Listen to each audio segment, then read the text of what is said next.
Tama ng kalokohan. Sa amin ang mga card ninyo. Kundi sabay-sabay namin kayong tatapusin. Lumabas na rin ang mga tuloy ng kulay. Dok! Akapa niyo yun! Sasobra mi! Tatlong beses pa. Dalawang beses pa. Isang beses na lang. Ricardo! Sa mga Dora, balak ba nila bumili pa ng pamalit na spare parts? O baka gusto nila tumakas sa totoong mundo mula sa Claire? Akapa yun! Kay ko! Mula rito, inuubligayan nila ang presensya nila. I-check nyo ang mga siya. Masamang balita para sa atin kung sakali makabili sila ng mga bagong spare part. Hindi sila nanggaling dito. Pumunta kaya sila sa may plan. Wala tayong magagawa. Akapa yun! Kay ko!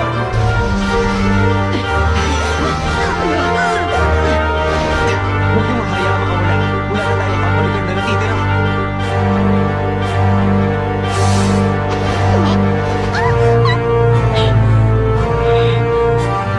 Tama na. Isunin ako sa mga card ninyo para hindi mo kayo mahirapan.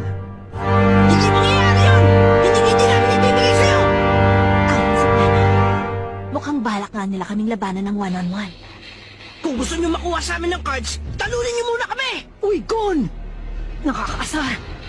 Sige na, maghiwa-hiwalay na kayo tulad ng inaasahan namin. Biske! Tumakas ka na! Pero! Tumakas ka na, sabi! Saan ka pupunta?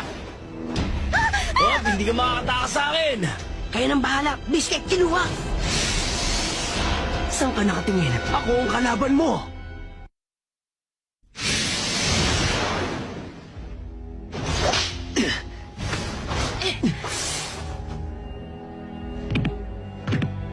Sabihin mo nga sa akin, alam mo na nga ako ang bomber, tama ba?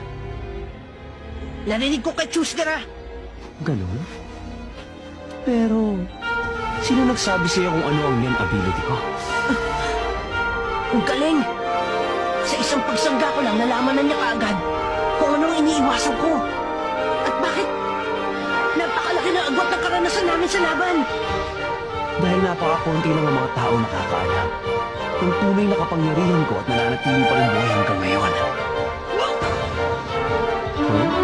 Hindi ko pwedeng hayaan na siyang kumontrol sa labang ito. Hindi ko talaga gusto sa mga player na nangunguha ng card ng iba para lang manalo. Kaya mga ako ka sa atin ngayon. Kung sino man sa atin ang mga unang sumuko, kailangan niyang ibigay ang lahat ng card niya sa nanalo sa laban. Hindi mo yata naiintindihan ang sitwasyon mo. Wala ka sa posisyon para alamin ako sa isang kasunduan. Ito na huli mong pagkakataon. Kapag hindi ka pumayag, isa ka lang magnanakaw na walang tangan. Mas gugustuhin ko pa mamatay kaysa ibigay ang mga card ko sa'yo. Kahit patayin mo pa ako, hindi ko ilalabas ang binder ko. Baliw ka nga talaga. Pero iba pa rin yan sa pagkabaliw. Sige, pumapayag